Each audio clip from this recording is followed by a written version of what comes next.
Well, thank you very much.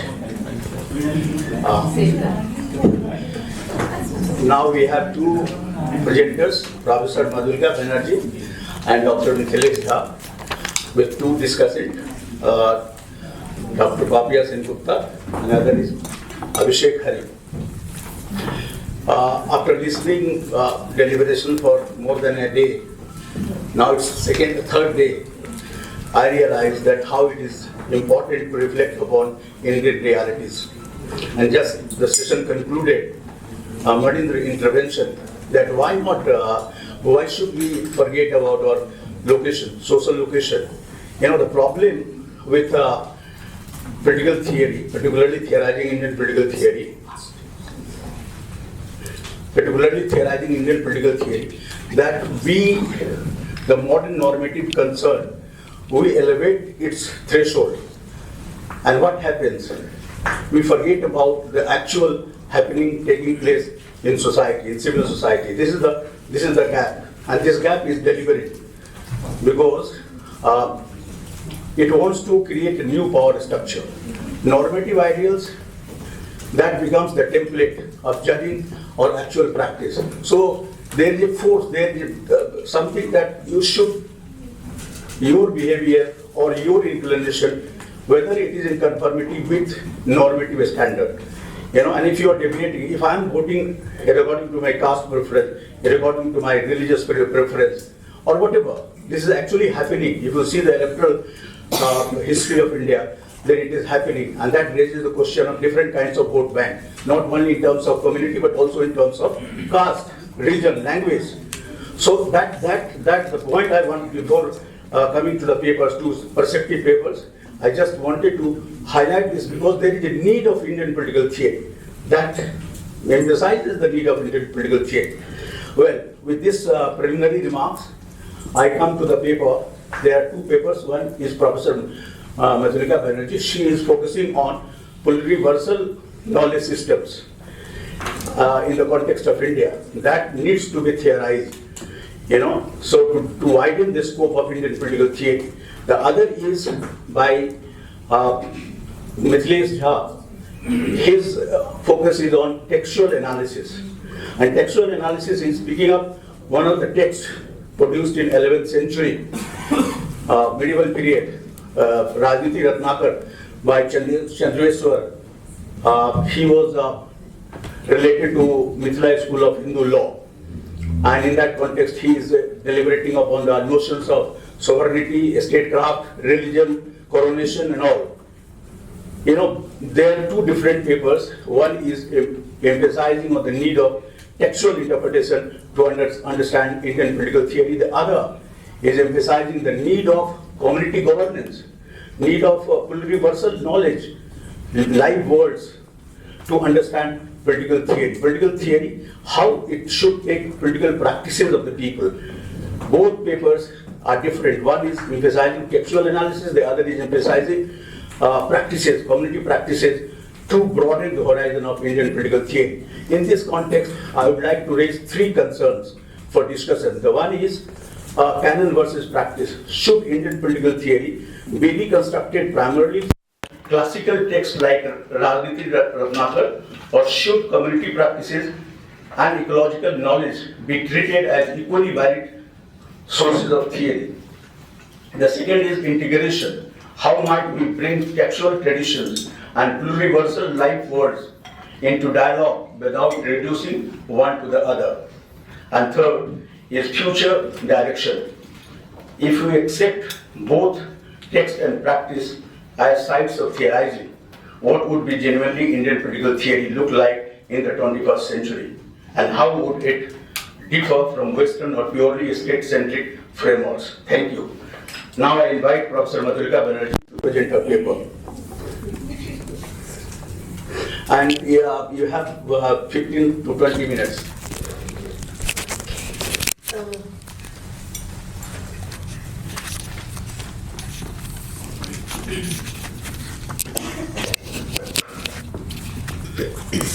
Sorry, I'm a little behind because.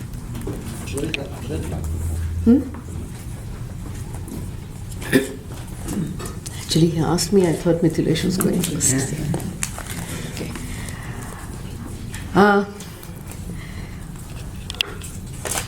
It's always a pleasure to be part of the Creative Theory Colloquium, considering we all go back now more than 3 decades in this association in one form or the other, and I'm so happy that we've been able to continue a space of dialogue and learning together. I'm going to read my paper because this is a completely new thing I'm trying to do, and I really hope I can keep to the time. I've actually long considered myself a Shudra in political science. I've studied public policy and political economy for most of my career. And so this paper I present here is a very preliminary submission. I have to say that at the beginning. Also telegraphic, because I've had to bring in so much in a short time and space. So it's a preliminary submission to what I've always seen as a very Brahminical space of political theory. Of course, I acknowledge that I dare to make this submission emboldened by the work of a few political theorists who make us feel that maybe we do have something to say. And I propose that we need to address why we need an Indian political theory in the first place. Very quickly, I think there are 2 crises that we are faced with. One that has already been referred to, many people have referred to, the dismantling of the Republic. And the second, equally important, is the dismantling of the planet in what we call the planetary polycrisis. And I think that an Indian political theory reimagined has the capacity to respond to both of these. I believe, though, that this vexed question of theory building needs different spaces and sources that help address the cognitive predicament that Gandhi posed us with, that is, accepting the epistemological structure of European thought while contesting its conclusions. With the different sources and spaces that I will discuss, it is possible to offer a different direction to political theory in India. But first, I would like to clarify my position on a term that has been used a great deal in the last day and a half, which is tradition. There are 3 positions on tradition that are commonly held on to and which I have found to be false. The first is that tradition is about the past and not about the future. The second, that while modernity is dynamic, tradition is static. And finally, that tradition is in texts and philosophy embedded in those texts. While the last is not entirely false, but it is limited, inasmuch it indicates the limited positions of the elite, rarely not those that are not the elite. Yet the non-elite, the majority, carry knowledges and perspectives that have provided the material basis of society. Including the materiality, which is embodied knowledge and innately dynamic, allows us to explore another line of argument altogether. So this paper will be divided into 3 parts. In the first, I will discuss the spaces of pluriversal knowledges from which I wish to draw my proposition. In the second, I will discuss the 3 sources that will be used to provide the ground to flesh out the propositions. And in the third, I will join the debates on decolonizing Indian thought and propositions for alternatives to suggest how the spaces and sources that indicate new directions can be made in a contemporary Indian political theory. Begin with discussing pluriversal knowledges, which are those that follow common distinctive principles of production, consumption, and distribution, in which nature is at the center because it is the source of origin and sustenance, ecological diversity alone informing their plurality. So wherever they are deployed, it is understood that while human beings apply their labor to use nature for their consumption, it does not give them the right to break or disrupt the cycle of nature, even when it is appropriate to transform it into property. And there are clearly 2 kinds of property necessary in order to sustain this: privately owned and common pooled resources. But the bottom line of natural cycles governing production and consumption cycles remain. There were nuanced, complex embodiments of interdependent relationships between human beings and flora in nature, between human beings and fauna in nature, and between different communities of human beings. This is the systemic and complementary relationship between human beings that is exemplified by Ubuntu, Swaraj, Tianche, Buen Vivir, which are practiced even today in two different kinds of, but oft related communities in India, Adivasis and Shudras. Recognizing this is very important because we need to see that these beautiful ideas are not abstractions alone. In these communities, there are actual measures for them, rules to implement them, and punishments whenever violated. So these provide a basis of political engagement, quite unlike the characteristics of the state of nature described by Hobbes and the law of property as described by Locke, for instance. For pluriversal knowledges to function, there is a different kind of social contract in place. Actually, don't know whether it can be called a contract, but it's a consensual understanding between human beings and nature, indeed, of the universe itself. And a lot that's been discussed in the texts also are reflected in this. As Sengupta Kaviraj says, and I quote, all societies produce knowledge systems connected to internal social practices in order to act in a certain socially recognizable way. Agents often require a descriptive account of a particular kind. This is what, and I close quote, this is what needs to be attempted. There is vast literature from environmental history, scientific studies of ecology that can provide dense reference points. The second part is about the fresh spaces that need to be accessed for this theorization. And I feel that there is a lot of literature that can be used. The life world of the Adivasi in India has been built around the forms of nature or ecological systems in which they live, whether they are mountains, forests, rivers, or deserts. With capitalism and colonialism, and then later the constitution, many aspects of their life worlds have changed. But aspects of community governance remain in many parts too. Their negotiations with every development indicate their struggle to retain the values of their life worlds, not simply as markers of identity and culture, which of course they are, but more importantly, their ecological identities. In fact, it is ecology that provides the unique knowledges they espouse. For instance, water is managed by its flow in the hills and depth of presence in the desert. And that gives rise to unique communities that acquire and deploy these knowledges.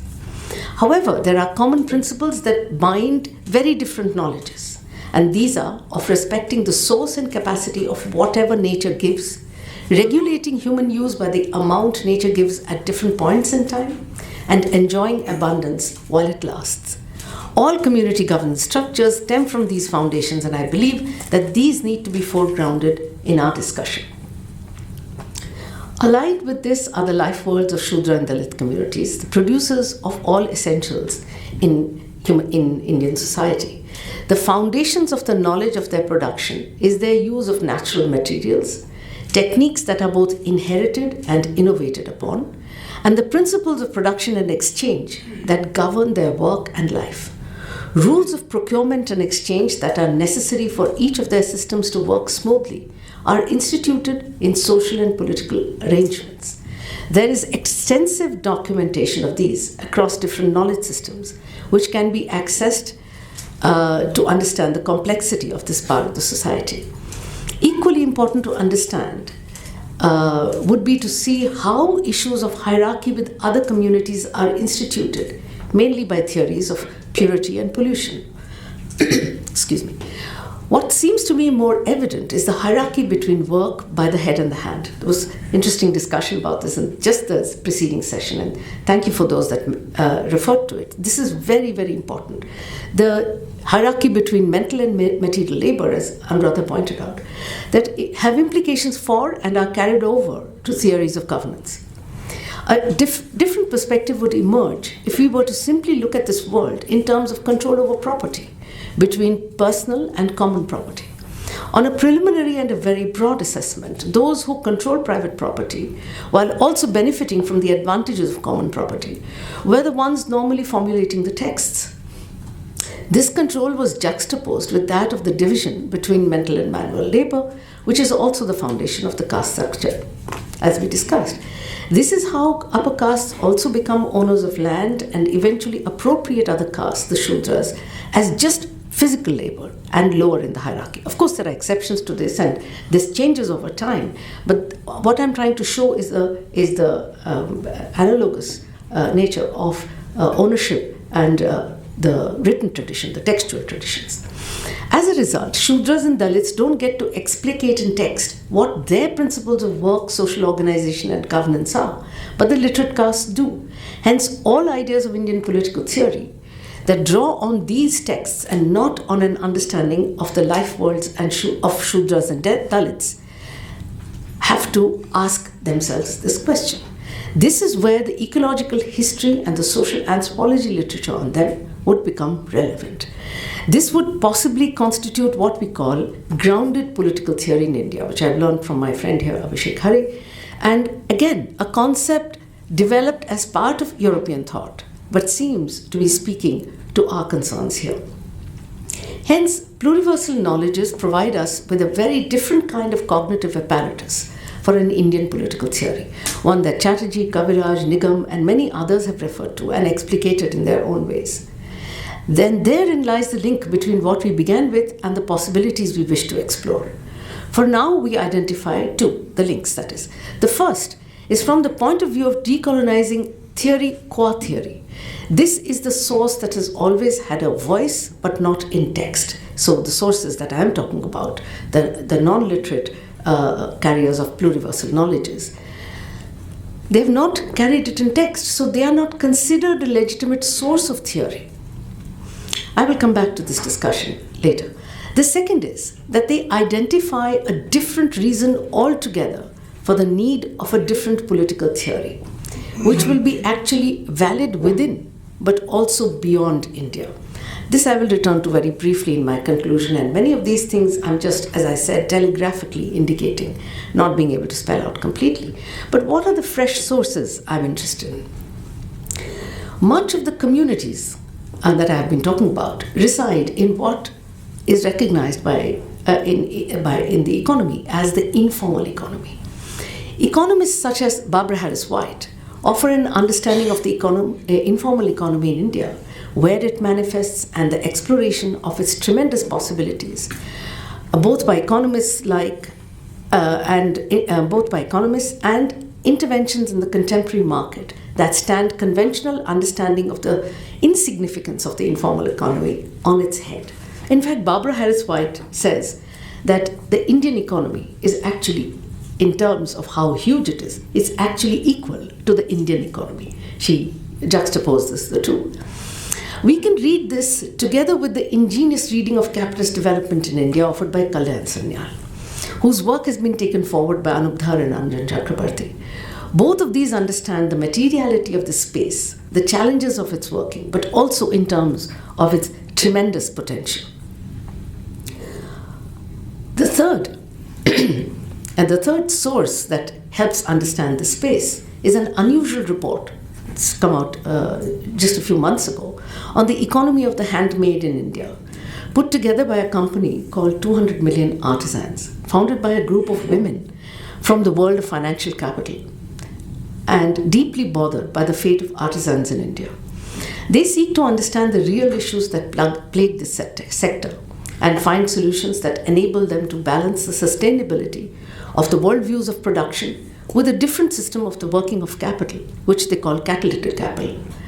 All three of them are analyses of the Adivasi and Shudra communities in various forms and offer possibilities of how they need to be understood in terms outside of the dominant frame of hegemonic economics, both in policy and academia. So the first two offer clear perspectives on the actual contributions of this sector, while the third insights on how they can be helped to grow and sustain by directing capital in different ways. These three enable us to conjoin this to an understanding and hopefully mobilizing the political potential of this community. And this is something that we need to understand both in terms of practice and I am arguing now in terms of theory. So therefore, the final part of my paper will string together a few perspectives on decolonizing theory with the sources and spaces I have explored to offer new pathways. First, the insights on using the methodology of using the socio-political as a concrete object of philosophical and theoretical reflection that led to the emergence of modern Western social and political philosophy. And this was a fundamentally new phenomena even in the West. Argued by Nigam as such as the foundation for theorization, this is the socio-political, it beckons us to join the dots in ways we perhaps haven't tried to do before. This is linked to the spaces I've been talking about, which have rich perspectives, systems, rules, and norms that govern all aspects of social and economic life, but that have not had a voice in text.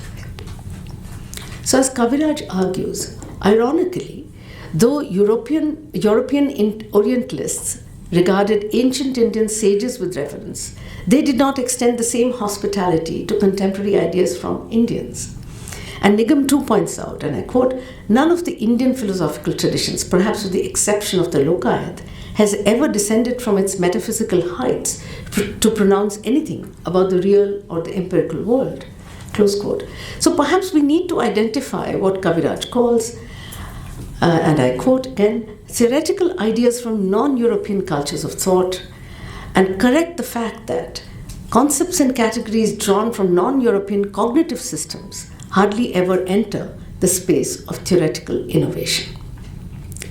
But Kaviraj, in a detailed engagement with these vexed issues, also expressed the doubt, and I quote, "It is not easy to conceive what indigenous epistemologies in the field of history and society will mean for a productive discussion. And the social life world of power is profoundly altered by interventions of modernity and colonialism, making it impossible to reapply insights from the indigenous systems of social knowledge by simply willing away the dominance of colonial epistemology.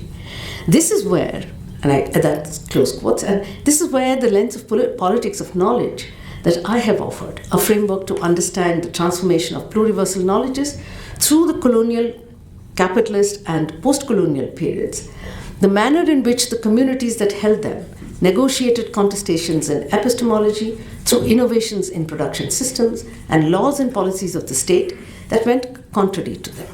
So this politics of knowledge framework enables us to understand how these communities actually deal with the changes that colonial intervention made, and which Kaviraj indicates is very important to consider, and which is where, you know, all the worries about insular indigeneity and so on get addressed, because there is nothing insular about this indigeneity. This indigeneity is constantly in confrontation and contestation with it has been with colonialism, then in the post-colonial period with capitalist modernity. And I think that it is in those in understanding those contestations that actually we have the ground for theorizing. So by way of a conclusion, I'll return to the point that I had said I would, that is to explicate how pluriversal knowledges identify a different reason altogether for the need of a completely different political theory, which will actually be valid within but also beyond India. With the planet in danger and a need for different forms of technologies of governance, these are the sources that are our best bet for the future. Capitalism is powerful and hegemonic, so to counter it from within has proved difficult for a long time. The effort to counter it from without, I'm finishing, by building social societies was a powerful idea, but had to give in because it did not question the engine of capitalism, only its outcome. A very real problem is in the engine. Hence, we offer the idea that a challenge from the outside is what is called for, and the outside is this vast space that is neglected and not developed by capitalism. That is why they have the advantage of their own pluriversal knowledges to survive, even thrive, but not on the terms of capitalist parameters, but on their own genuinely sustainable parameters. That is the important thing.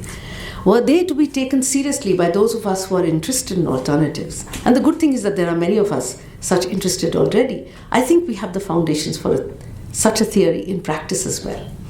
Before I'm accused of romanticization, let me emphasize that this includes the contestations within these societies, especially for equality, on the issues of caste and gender hierarchies, and which are carried out on the basis of new constitutional values. So there is an enmeshing of community and constitutional principles. So there is a recognition of adopting them and not turning one's back to constitutional principles either. And these have an impact on how the struggles outside that these communities have to have with the forest departments and the industrial might of companies supported by the state, how these are handled. These have moved from a struggle for identity and ways of life to that of engaging with questions of what is the best use of nature in the long run. So finally, it is very important to reiterate that formulating this contemporary political theory is by no means an argument for going back, but a completely different path of going forward. Thank you.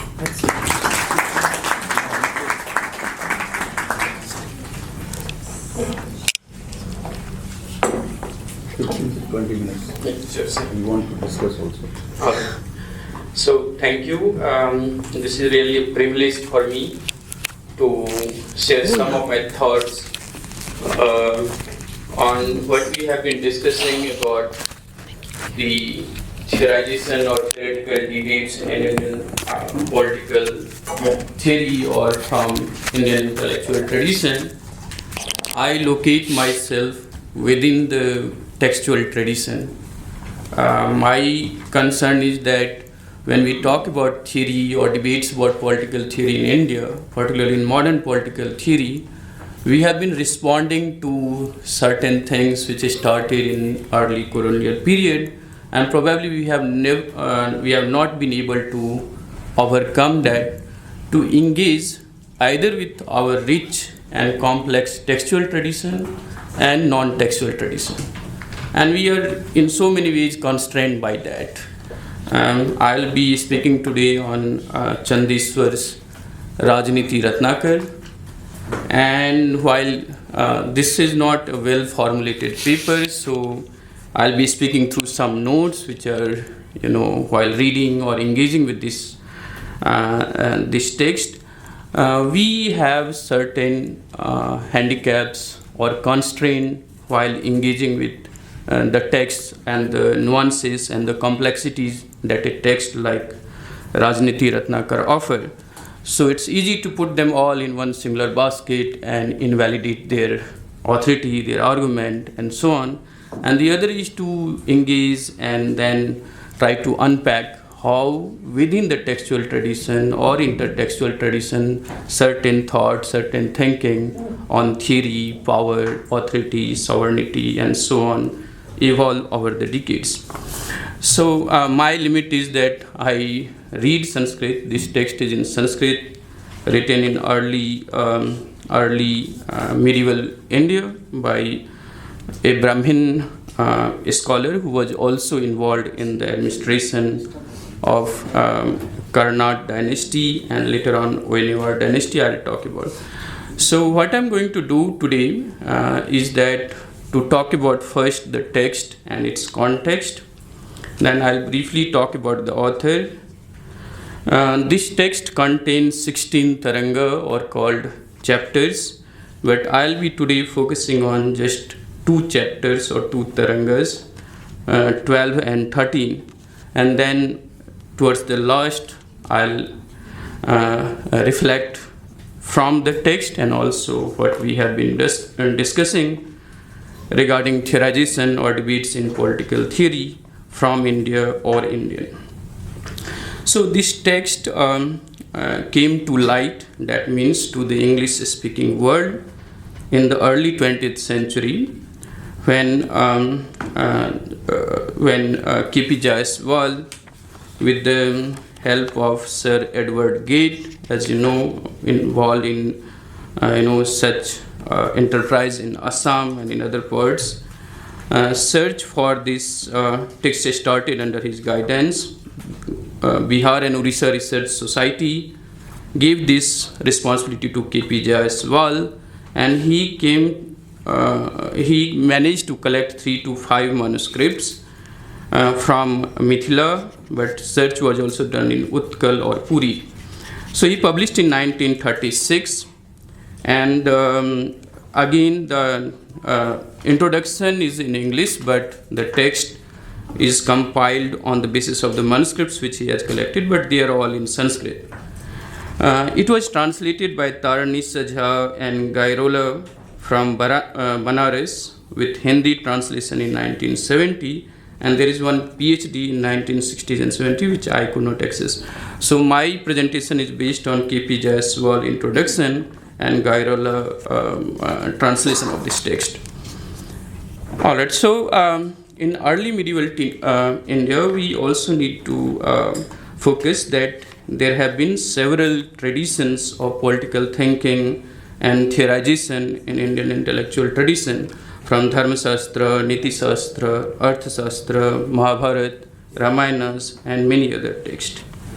The other thing that we need to keep in mind is that from mid-6th century to 11th century, there was the struggle for power or dominance or some kind of imperial authority after the demise of Maurya and Gupta dynasty. So author is responding to this time, and by that time there was lots of laws and recovery trying to memorize. So this text in a way present the argument that is there in other texts also, and try to define politics which should be suitable and appropriate for this time. So Chandeswar's objective is to present a conception of politics and political appropriate for this changing reality. So he draws from Dharma Shastra and Niti Shastra tradition, but also moves beyond that. So just to give you a sense that he is referring to about 30 ancient thinkers or contemporary thinkers like Rajniti Kamadhenu or Rajniti Kalpataru in Banaras and other places. So he is also having this kind of representation of earlier formulation on political ideas. But main thinkers that he quotes is from Manu, Yagyavalkya, and Kamandakiya Nitisar. And the Kamandakiya Nitisar is published by Classical Murti Library as Essence of Politics, and I have referred to that. And contemporary texts like Kamdhenu and Kalpataru. But it is surprising for me to know that while he talks about 7 elements of state, but he does not refer to Chanakya's Arthashastra at all. So what he considered as Arthashastra or Niti Shastra is about Kamandakiya Nitisar. So if one reads the text, it may appear to many as kind of compilation of others' views on various topics related to politics. But a closer reading or engagement may reveal that how, while he is trying to re-establishing the Dharma Shastras or Niti Shastras viewpoint, also deviating and bringing a pragmatic or practical aspect to the interpretation of politics, and which remains influential for the many later thinkers like Misru Misra, Vardhaman, Vachaspati Misra, Raghunandan, and others. And I have a sense that in Eastern Indian politics or dynasties, this text was also influential, which I will refer to as a move about the way he theorized administration. So the text to me clearly establishes the richness of political theorization in pre-modern India, and I am reminded of Nandita Prasad Sahai's argument about Indic and Islamic state tradition in pre-modern India and Herman Kulke's state in India. So the theorization or political thinking did not stop, did not become stagnant as we often take it to be. So there are the possibilities of many parallels and comparison through which we can unpack this context and the concepts that it offers. So that's the context part of it. Second is about the author. He was from a very renowned family in Mithila. He saw the court proceedings, had a kind of first-hand experience. His forefathers were all part of the court proceedings and all. He wrote several Ratnakar, Sapt Ratnakar. I will not quote all of them, but his Bivad Ratnakar, which becomes the basis from from the Mithilesh school of Hindu law and politics, along with Vachaspati Misra's Vivad Chintamani. So this kind of comparison and contrast may also unpack what we often bracket them as the classical tradition and then invalidate the complexities, nuances around the issues of politics. So Vivad Ratnakar is the most famous work by the same author, Chandeswar, which becomes the basis for the codification of Hindu laws in the 19th century. But Rajniti Ratnakar is the text which I am referring to.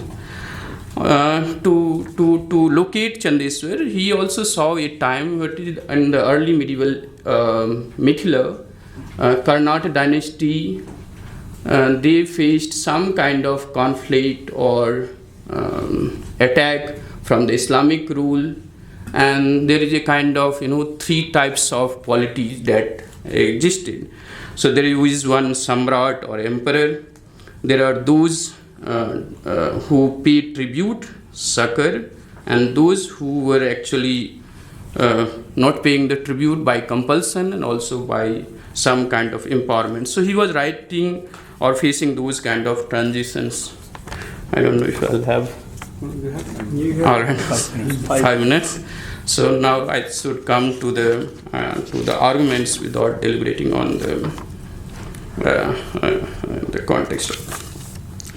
So there are other chapters which is equally fascinating. He is talking about a monarchical system, obviously from the Dharmasastra tradition, but he is bringing to the fore a more pragmatic and practical approach to politics. If one cares to read chapter 9 or 10, which talks about force and army, Vyuharachana and spies and so on, one gets to know about some kind of Machiavellian approach that is easier for us to connect, but he's writing much before Machiavelli. Chapter 12 and 13 talks about, chapter 12 is on the duties and obligation of the king, and obviously from Arthashastra and other tradition, Praja Palan becomes the single most objective or obligation of the king. And the purpose for the king is to protect the subject, and by protecting the subject, he strengthened his realm or his polity. However, ensuring the security of the realm is prior to protecting the citizens and their possessions and so on. So without security, he argues, there is no position or no possibilities of progress. And progress requires the judicious king to direct the people towards the path of dharma, artha and kama. So he is trying to engage with lots of conflict and contradictions that emerges.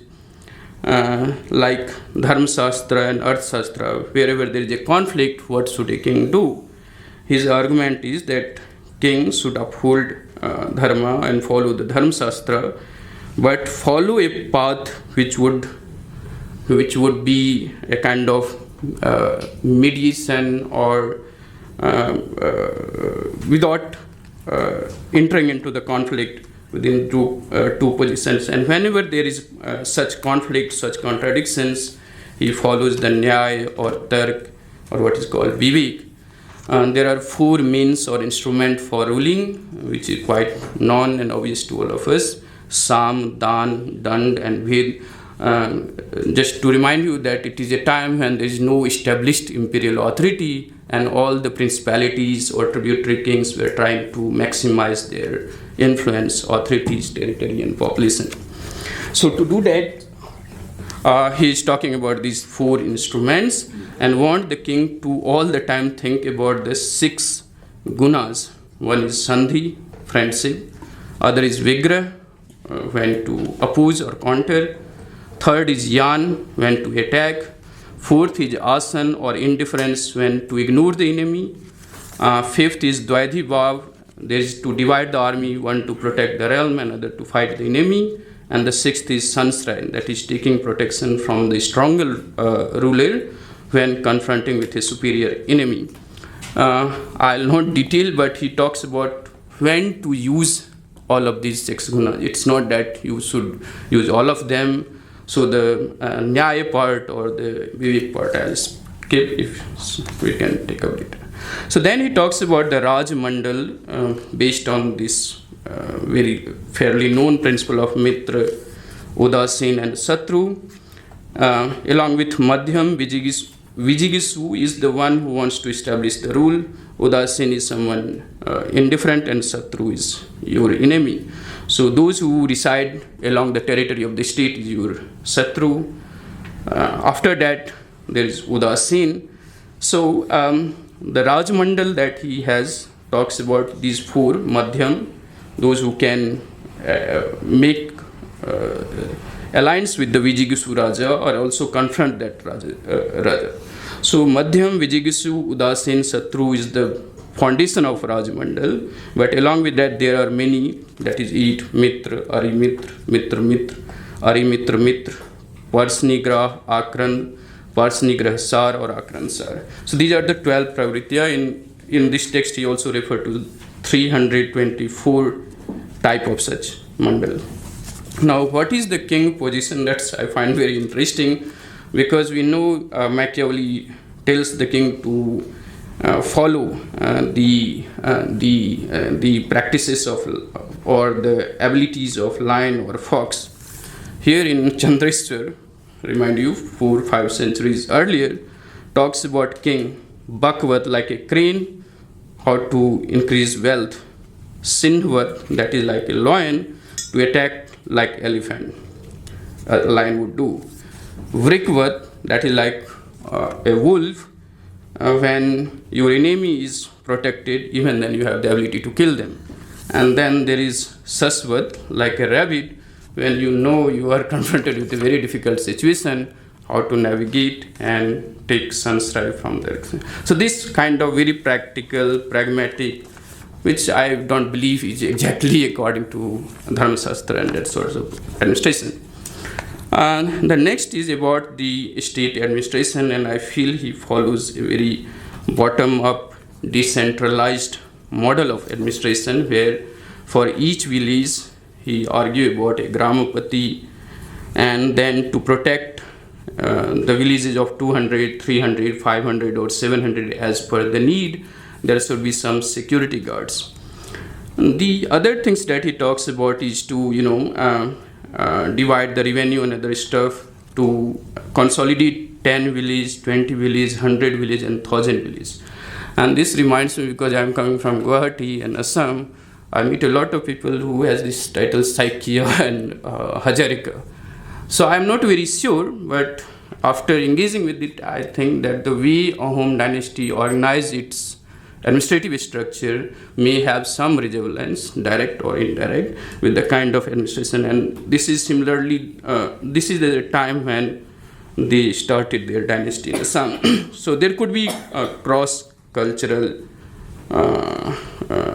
comparative kind of analysis to text and practices, and then see the validity of the argument, which I am unequipped to do for this thing. So the next chapter is done. In 2 minutes. So maybe I think I have made my point. The politics he equates with the Dandaniti, and Dandaniti is something which is essential for the politics. How to translate this dand as punishment or rod, I do not know, because the conceptual horizon of Chandeswar is very different from our own.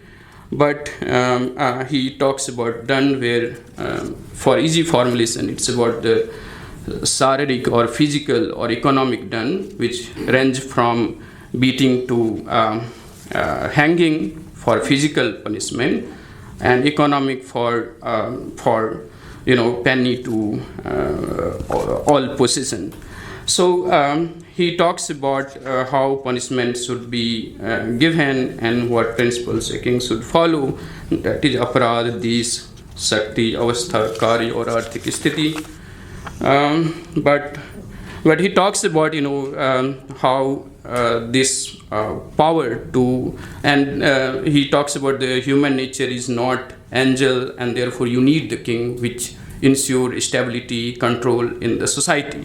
Please conclude. All right. Be the king. Yes. Thank you. So I'll just conclude. There are different views. So what Chandeswar seems to reaffirm the Dharma Shastra and Niti Shastra's views on politics and ruling. However, a close reading reveals his several departures from those positions to make politics a relevant subject for his time, and in so many subtle ways he tries to bring together. And this is a very precise text, unlike any other Dharma Shastra's text on politics and political matters. So he outlines a very pragmatic or practical approach to politics. And to think of politics and political theorization in India, we need to engage with texts like Chandeswar's Rajniti Ratnakar. It flourished in some form or other till 19th century, and such textual exploration may not be adequate or enough, and we must move beyond that to think of ways and means or the methodological challenges to unravel the non-textual traditions or the practices of political argumentation or formulation. But starting with text could be a right and solid starting point. I stop here. Thank you. Thank you.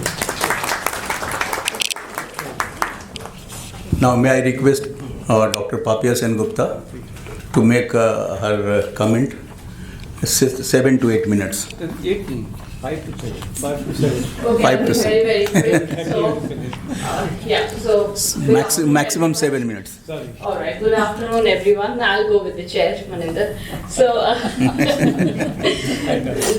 okay. So, thank you so much. Of course, this we have been hearing so much about the Creative Common, the colloquium, which I just know about it from Maninder so much, and we have been even in my university. I think it is a space which is an open space for discussion, and that is so critical in today's, today's political times that we are living in. So congratulations to everybody who's associated with. So I'm not going to take much time. I'm just going to go, reading the abstracts which, both Professor Madhulika, Banerjee, and Mithilesh's paper. I can't say it's a paper because I know it's a work in progress.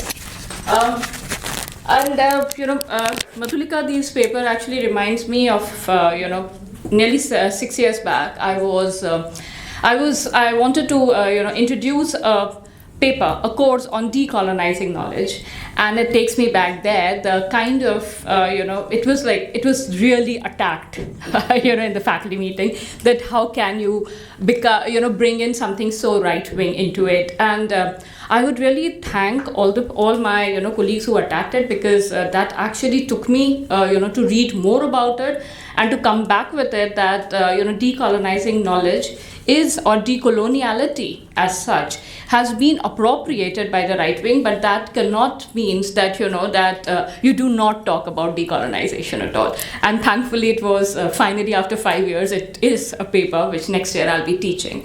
So so on that anecdote, I think in Madhulika Dee's paper, although she talks about nature as being centric and human and non-human and governance as a kind of a triad, I think the kind of things which we are doing now is governance as center and nature, human and non-human as the triads. So governance becomes very, very critical.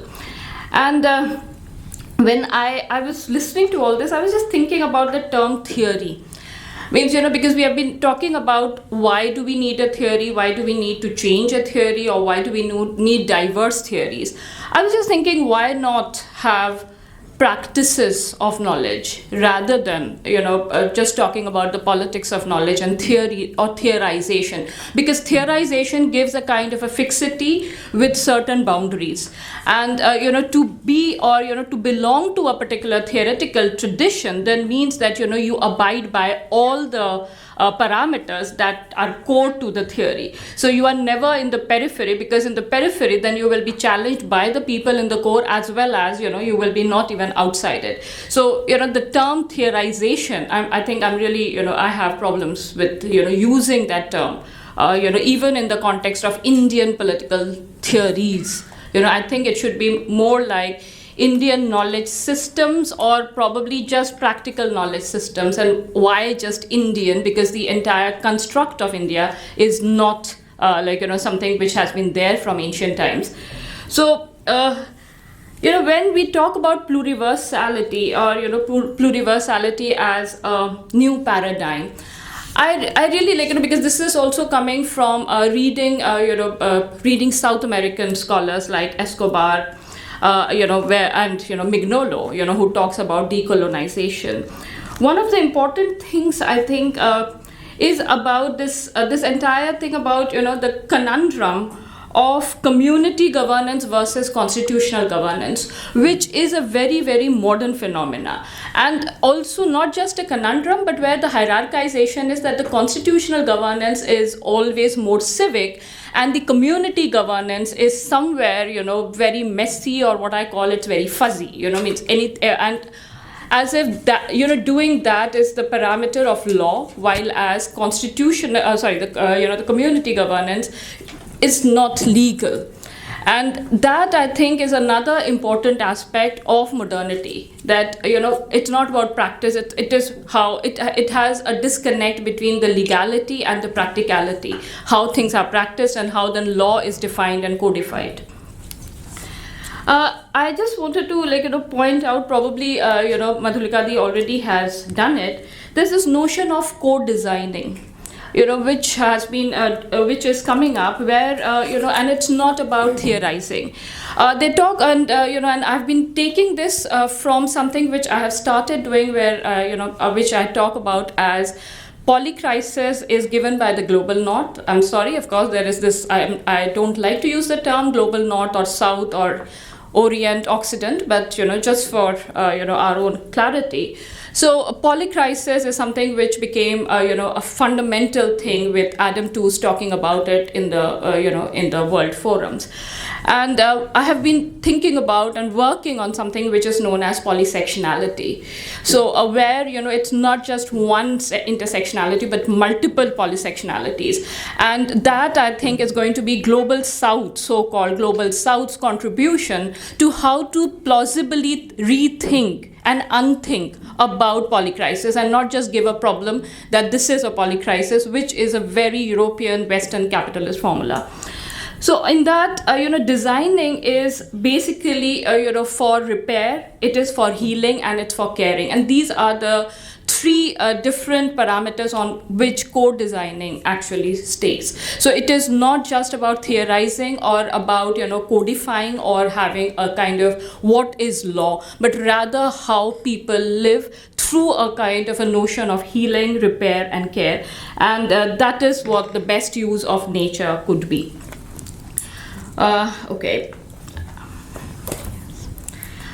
Time is over. Yeah, okay, fine. Just for Mithilesh's thing, I would say that there was a very interesting thing that, because it's the first time I actually went on, not read the entire thing, but about, Kamandaka's, Mithila, in 1476.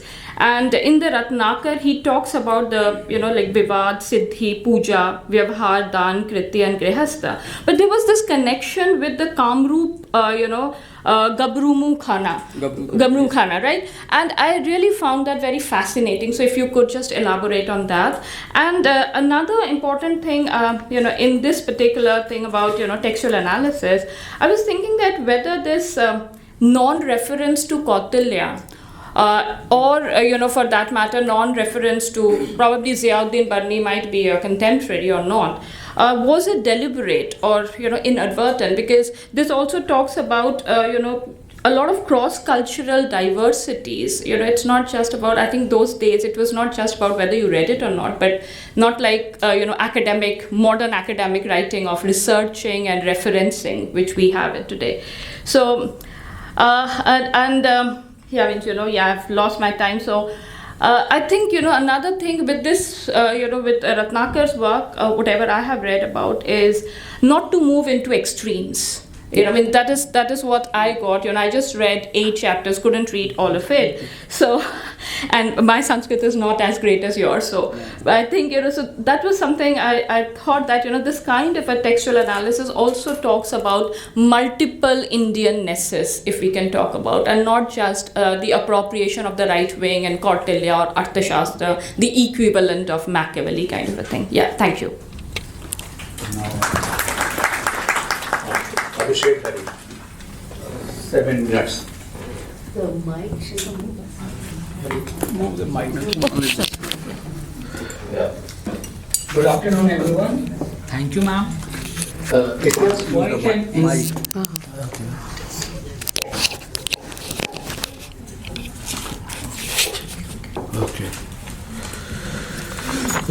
Good afternoon, everyone. Thank you, ma'am. It was quite an insightful and groundbreaking presentation by Professor Banerjee, highlighting how political theory in India has been largely driven by textual tradition, which in themselves have been plagued by the politics of power and oppression by those who were historically privileged. Her argument is quite significant, considering the ongoing debates on decolonization as well as what constitutes evidence in contemporary times.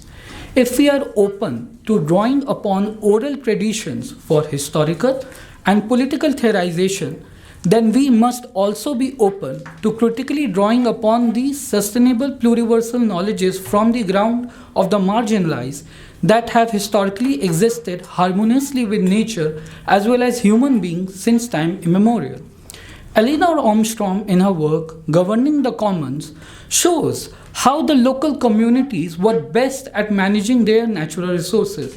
It is their hard work and sustainable knowledge practices that the contemporary modern world was able to blindly use these natural resources for its capitalist adventurism, which has brought us today to the grim situation of the ongoing climate and polycrisis, as mentioned by Dr. Sengupta, in the contemporary modern world in several parts of the planet. For this, therefore, as argued by Professor Banerjee, it is necessary for us to shift the very foundation of theorization from culture to nature, positioning the empirical material world, that is, materiality, as both a subject and a methodology for any potential sustainable critical decolonial theorization for today's contemporary world. This aligns with Kaviraj's assertion in a footnote of his work, What is Western about Western Thought, that immersing oneself in the local experience of politics in the vernaculars, and second, converting that knowledge into theoretical forms can be an intriguing field of research. Further, the second part of the presentation identifies capitalism as a crucial aspect and product of colonial modernity, which cannot be overlooked in discussions about decolonization since it is intertwined with them. It influences the community governance structures and their systems of production, consumption, distribution, and exchange of natural resources across various knowledge systems, including those of the oppressed, while ensuring domination over their epistemologies. Sanyal, in his work Rethinking Capitalism, emphasizes how capitalism in India ensures the informalization and domination of the non-capitalist spaces of the oppressed. However, it is important to note that in the final section of the presentation, the methodology of using the social political as a concrete object of critical philosophical theorization gets connected with the epistemological concerns of such non-capitalist philosophical spaces of the oppressed, with the questions of larger cognitive structure, as emphasized by Kaviraj through his refinement of the historicist rule between the historical and temporal, and his concept of cognitive positionality, which isn't identity. It also becomes crucial for us to consider the productivity and relevance of such an exercise in today's world, where the social life world of power is profoundly altered by the interventions of modernity and colonialism. Simultaneously, this project should not merely be an exploration of the past world of local communities, rather, it must be futuristic to forge a new, creative, sustainable, and critical paths towards achieving respect, justice, dignity, equity, and sustainability, while also addressing the issues of hierarchy, inequality, pollution, and purity, since hybridity is a fact of life. Therefore, Professor Banerjee's presentation is significant since it emphasizes the critical linkage between such structures and the creative theorization of such non-capitalist, historical, and critical egalitarian spaces that encompassed diverse epistemological systems with the aim of achieving decolonization and cognitive justice. However, I would like to understand the nature and characteristic of this theory referred to as politics of knowledge by ma'am in her presentation, for which I have two questions. First, is it an anarchical and therefore a Magnolian decolonial conflict theory? Or is it a dialogical and a peaceful decolonial theory built on the values of the oppressed in India? If yes, how must one engage in such a critical dialogue for decolonization that avoids either romanticizing or patronizing the indigenous local communities of India? Thank you. Discussion.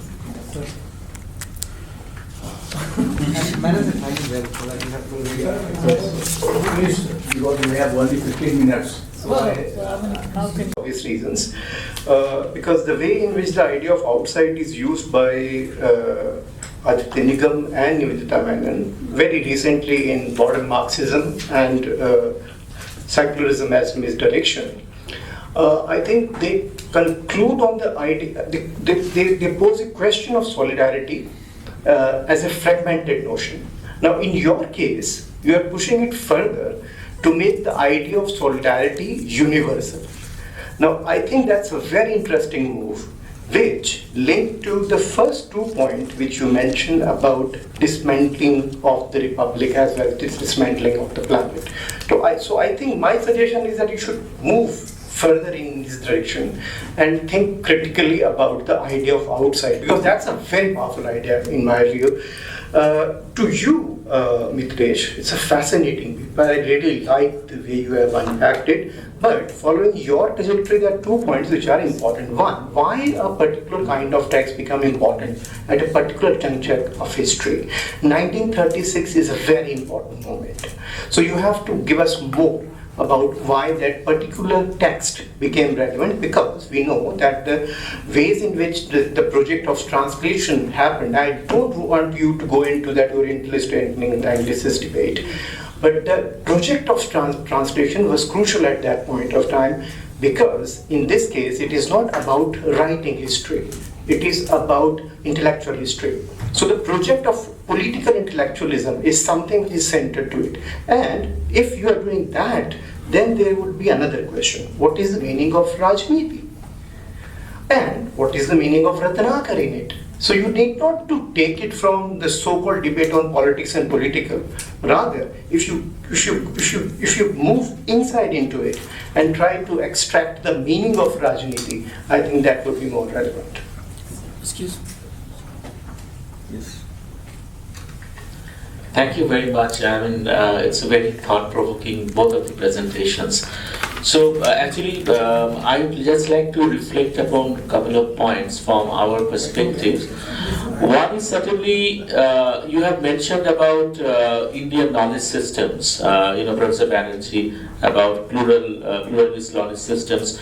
So one work that we are doing with our co-authors dwells upon kind of bringing in some philosophical insights, particularly from, say, Jain tradition. And this is often called as Anekantavada or Syadvada, and Professor Thakur has been working a lot. So what we are doing is that we are creating a mathematical model based on the logic of that system. And that logic is very much non-binary or non-Boolean logic. So the gist of the matter is that along with yes and no, we also have the unmanifest as equally real as yes and no. So we have the so-called potential realism. Potential is also actual. So one is not saying that only actual is real. And we are trying to see that how this non-binary or non-Boolean logic can relate to both cognitive and social sciences. So maybe that kind of a non-Boolean logic structure may relate to the works that you are mentioning. The second point I would just like to quickly mention that you have mentioned about nature and nature being like central to your thesis. I think there's a fascinating point because with some of my scientist co-authors like Stuart Kaufman, we are developing something called as biocosmology view.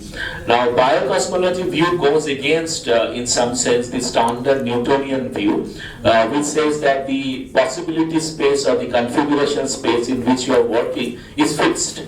So we are suggesting that no, it is not fixed, it is indefinite and evolving. And it is, technically it is called as non-ergodic, but whatever. So in social ecologies, for example, this is most prominent, that where the possibility space itself is evolving and it is indefinite.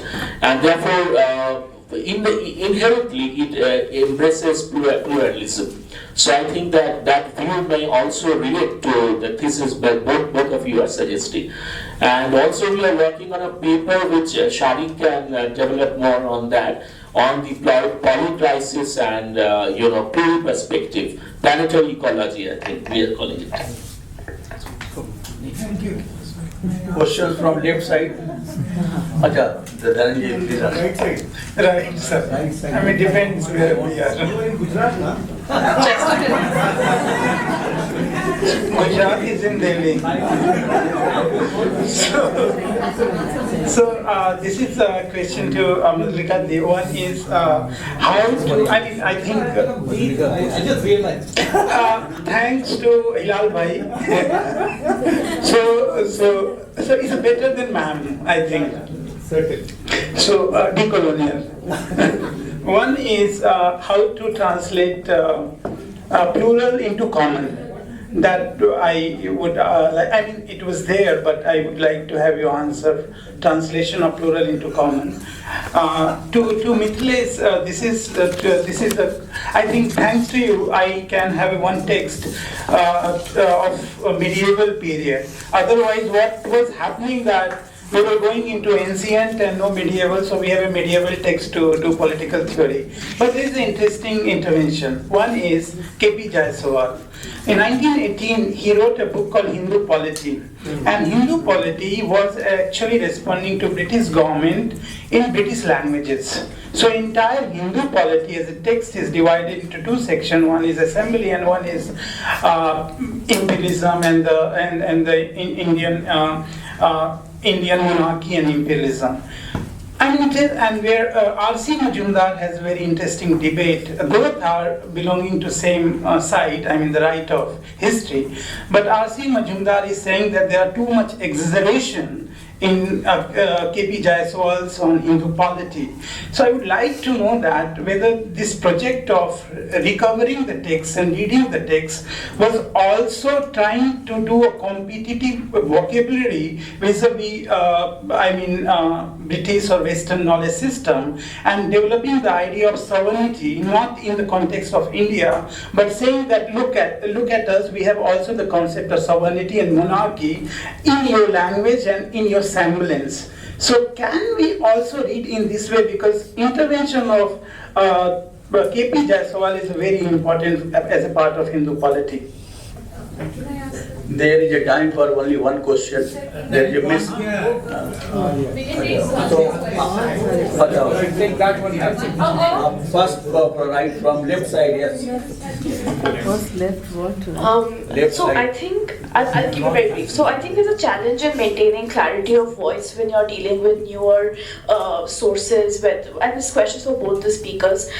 So I was wondering, and this is not exclusive to political theory or intellectual history, I was wondering, how do you address not acting as a ventriloquist for the sources that you're using, in the sense that how do you maintain a difference in voice between what the source is saying and what are your own extrapolations? And this point becomes important in the context of epistemic injustice done to these communities, because they have been historically not been considered sources of knowledge. So there's a double burden on us as researchers to maintain authenticity and also ascribe correct authorship. And that becomes a challenge, especially when you're dealing with practices or sources without clear authorship. And I think it's a really important endeavor to talk about, to look at grounded theory and look at new sources. But there is a slight threat which I feel that we don't want to become ventriloquists. So I was just wondering how both the speakers address that concern. Please, last question from this side. Thank you, sir. No more time, there is I'll discussion, you can ask questions. Firstly, I'm very happy that medieval text is included. Like I said, I'm a medievalist. So a couple of things that I observed when I was reading Chandeshwara's Rajniti Ratnakar with respect to the political theory that he comes up with. Firstly, his political context in which he's writing cannot be denied, because this is a man who was Minister of War and Peace in Karnataka. So he knows the kind of wars and the feudal status that they have been, and we study history in early medieval period, and this is early medieval for Mithilesh, not for India. So northern India, I'm sorry. So he's talking. So little kingdom is a concept. Berkemer and Herman Kulke, all of those people are actually developing on that. So this text is actually, in my understanding, his attempt to legitimize the new state. Therefore, why I think he does not mention Arthashastra to start with is because the big deviation from Arthashastra, and he's naming the texts he's borrowing from. Otherwise, when you're talking about not referencing, this is one of those texts where he says this is from Manusmriti and this from. So he's not naming Arthashastra in particular, because Arthashastra spends a lot of time on this process called coronation that makes a king a king. Yeah. Mithila at this point is a feudal state after the attack that has taken place by the Sultanate, and Brahmins have been handed over the position as kings. So these new kings, the spiritual heads versus the political head context that we are talking about, or the contest of power that we are talking about, gets kind of complicated here, and it's conflicted, and therefore he takes, in chapter 2 that is, he takes extra efforts to talk about how a king doesn't necessarily have to be a Kshatriya. And he says Manusmriti does not say that it's a Kshatriya who has to be a king. He says it has to be the quality to protect people. I think I would like you to, yes, I would like you to kind of build on that. That's one. Yes, but my question is, you talk about Akara, Sakara and Samrat, but that's the feudal relationship. I want you to talk a little about the kind of role he gives to the Council of Ministers with respect to the king. That's it. Last question, Mr. Vivek. Mr. Please, short question.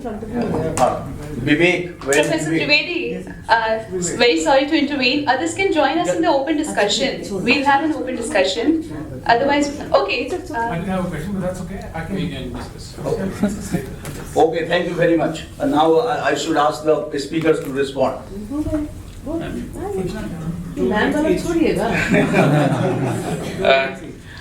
Thank you. I don't think I'll respond to all the questions. As I said, I'm engaging with the text, so some of the questions I'll take forward. But yes, very critical, sir, in what context these texts were retrieved. Translation was not a project, but it's part of a larger project of having an administration of justice based on Hindu laws and so on. So this is a part of that. To Dhananjay sir's question on Hindu polity and KPJ as well, I think that's similar, which I need to maybe look in the contemporary context. But this presentation was based entirely on the text which I have. Navika, thank you. I know you have engaged with this text, so you brought something. That is, as I said, that Kshatriya needs not to be a king, a departure from the Dharma Shastra and the Shastra tradition. And not mentioning the Arthashastra is not surprising to me, because, as I said, from the 5th century to 12th century, lots of things were happening. Many of the texts were forgotten. He was trying to bring them together. And the biggest surprise is that there were lots of Buddhist literature and not a single one is quoted. So there is also the politics that is going on, but I don't have enough sources or information to really know and comment about it. But of course there are many presence and absence which we need to take into account. One final point is about, when we do theory, and there is this very good question about the sources and the extrapolation by us when we read that sources and build the theory on the basis of that. This is a big challenge which we have to confront. When we talk about the classic text or early medieval text, we are operating in a certain horizon. Often we are insecure, not confident enough to go and reach out to the other sources, especially if it is somewhat remote from us. So in the exercise of theory and theorization, before we go on building theory, we need to be familiar with that context. So whether that is textual or extra-textual, non-textual, I think we have somehow disconnected from these. And then what we are doing is just commenting. Even if we take the early, 20th century, our perception of classical text comes from Ambedkar's or Jyotirau's bullies of that thing. That may be the legitimate or one of the ways of looking at it. But are we engaging with how Gandhi is responding to Ambedkar, or how Vivekananda or this Pondicherry from Arvind. Good description. How they are trying to engage and bring people. Okay, I know that there's absolutely no time, so I will very quickly try to respond. Many questions are addressed. I know. Okay. First, to respond to the questions that Abhishek posed, and I think they relate in some way to the question Shupriti, sorry, I forgot, Shuhashini, raised as well. I think that how we engage with what I have called pluriversal knowledges is not something we are doing from the scratch. A lot of engagement is actually happening on the ground by way of actually enabling them to engage with the challenges of modernity. And they offer a range of means by which this engagement happens. And in fact, for those of us who are interested in theorizing, however maligned that word may be, or some kind of abstraction from it, I think we have a lot of ground to build on. We don't need to do this from the scratch. And what is very interesting is because there's a range of options, all kinds. So one, in fact, engagement is this mathematical engagement. Your kind is new. This I haven't heard of. But for instance, mathematical understanding of weaving of different kinds. You know, the Kashmiri carpet weavers to handloom weavers in Andhra. A mathematical understanding of how exactly it works, what exactly is going into it. These are very interesting explorations of how these knowledges are constructed. And even when very sophisticated and complex analyses are done, at the end of the day they realize that these knowledges insist in their practice on maintaining the something that is completely unrealizable, what you mentioned. There's something that is intangible. There's a potential realism which is potential, but this is also, there's an abstract which they refuse to lend to materiality. So these kind of exercises are already there. I think academics are always about 10 years behind what is actually going on the ground. And what all I'm trying to do here is to say that we have a lot of material on the ground which we can work with. Let's try and look at it there. And if we do, so that responds to your question as well, Abhishek, that a critical dialogue for decolonization, there is a ground for it already. And that when we approach it with a certain kind of politics, obviously that is going to help us to frame those kinds of dialogues, to understand them critically. And in that sense, that ventriloquism is not something that is going to be the natural product of what we are going to do. I think criticality is built into that approach. It has to be deeply aware, and so that would enable a very different kind of, though the question that you're posing about the conflict, decolonial conflict theory, that's tougher, I have to say, and we discussed this, and the language that we use of contestation, of conflict engagement, and so on, and the fact, and this of course relates to the point that Papia made about understanding polysectionality in understanding co-designing in terms of repair and care. I have deep respect for this. I think that given my predisposition and it's taking me some time to actually internalize it into my analytical framework. But I'm confident that as long as one is aware that this is something that needs to be included, that it will be built into the framework as we go along. Though I must say that as a small defense of my use of the word polycrisis was that here, I was acutely aware of bringing very unlike arenas to bear upon a stream of discussion which had no reference to what was happening to the planet, what was happening on sustainability issues, and I've had other occasions when I've discussed these issues with colleagues or and so on. They say, no, that's all your political economy development stuff. That's not political theory. So why do you mix all this thing up? Now, how to explain that consciously trying to create a transdisciplinary space from which an Indian political theory can emerge is not mixing up. I hope not, in any case. So that's a very difficult enterprise, and any question there is very, very welcome. But two quick responses also to Hilal. Thank you for recognizing that the outside is important. And yes, solidarity is. I'm glad you saw that, even though I hadn't really spelt it out. The universal idea is because across the world, the responses to what is happening to the planet have great resonance.